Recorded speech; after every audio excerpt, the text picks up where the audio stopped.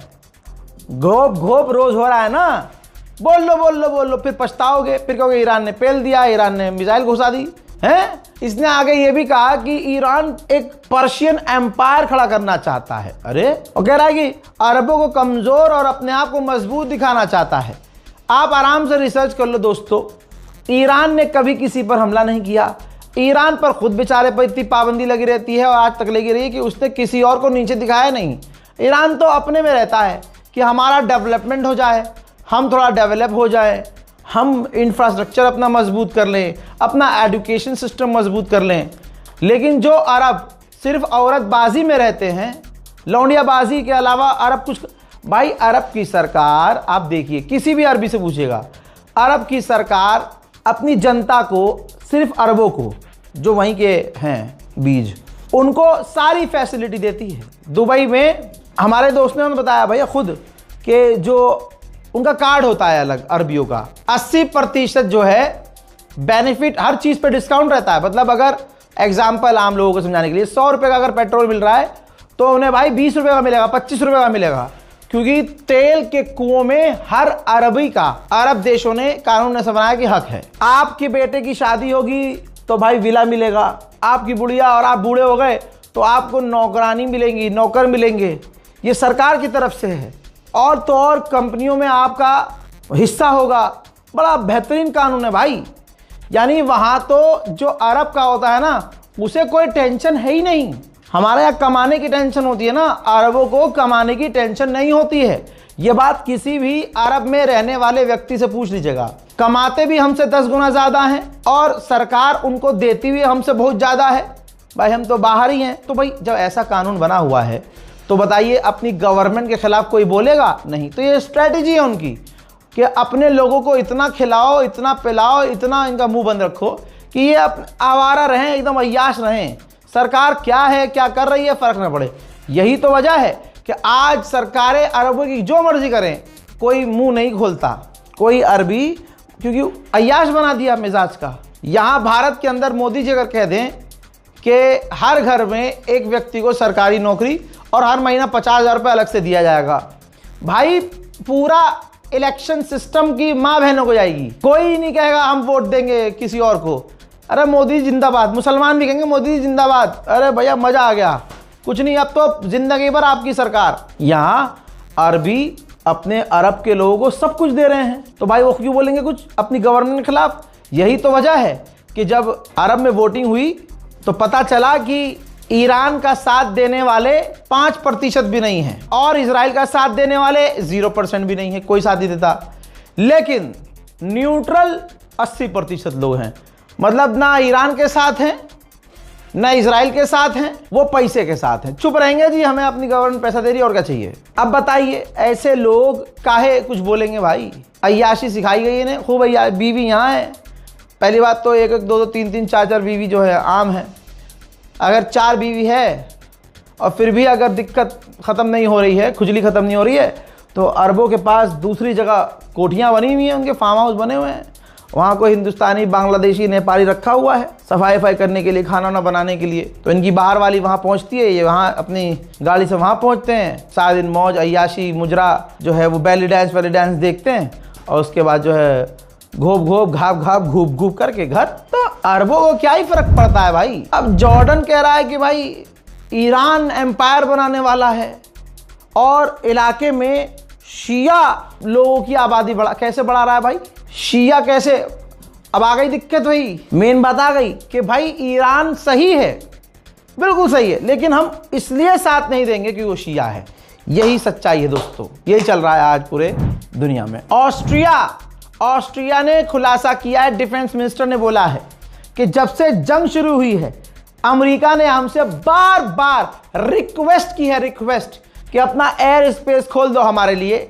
और हमने हज़ारों बार, तब तक जितनी बार हमसे पूछा गया, हमने हर बार मना किया और हमने अपना एयर स्पेस ईरान के खिलाफ इस्तेमाल नहीं होने दिया और यही कहा कि हम न्यूट्रल हैं। ईरान के विदेश मंत्री ने रशिया के विदेश मंत्री को वार्निंग दे दी है कि आप यूएन से कह दीजिएगा, और हम आपको भी वार्न कर रहे हैं कि अगर यूएन ने हमारे खिलाफ कोई एक्शन लिया, इंटरनेशनल फौज उतारी या कोई भी एक्शन लिया, तो ये जंग खत्म होने के बजाय और बढ़ जाएगी। देखिए पाकिस्तान के आसिम मुनीर के द्वारा पता चला है कि अभी भी ईरान के पार्लियामेंट स्पीकर और अमेरिका के वाइस प्रेसिडेंट के बीच पाकिस्तान बातचीत करवा रहा है। डायरेक्ट नहीं, ये पहले इधर बात करता है, फिर इनसे बात लेकर इधर बोलता है, फिर इनसे बात लेकर इधर बोलता है। ऐसे बातचीत इनडायरेक्ट वे में चल रही है। उधर अमेरिका ने फैक्ट चेक किया है। आपको लगता है ये सुअर बताएंगे इनका जहाज अगर कोई गिराया जाएगा तो? लेकिन आप अगर चालाक दिमाग रखते हैं तो देखिए इन्होंने कहा है कि हमारा कोई जहाज मारकर गिराया नहीं गया है। तो ये बात तो ईरान ने भी नहीं कही, ना ये हमने वीडियो में देखा। गिराया नहीं गया है, हिट हुआ है। इंशाल्लाह वो भी सच सामने आएगा। हजरात, पिछले 12 घंटे में इतना कुछ नहीं हुआ है। पिछले 33 दिन में जो हर एक घंटे में बड़ा बड़ा कुछ न कुछ हो रहा था, पिछले 12 घंटे से ऐसा नहीं हुआ है। इसी वजह से YouTube पर हमने काफ़ी देर बाद अपडेट किया और इंस्टाग्राम पर भी मैंने लगभग 1-2 ही अपडेट दिया, क्योंकि सामने से कोई ऐसी खबर नहीं है जिसको बताने के लिए तुरंत जो है 10 मिनट का अपडेट बनाया जाए। फिलहाल की इस रिपोर्ट में इतना ही। इस रिपोर्ट को शेयर कर दीजिएगा, चैनल को सब्सक्राइब जरूर कीजिए। जय हिंद।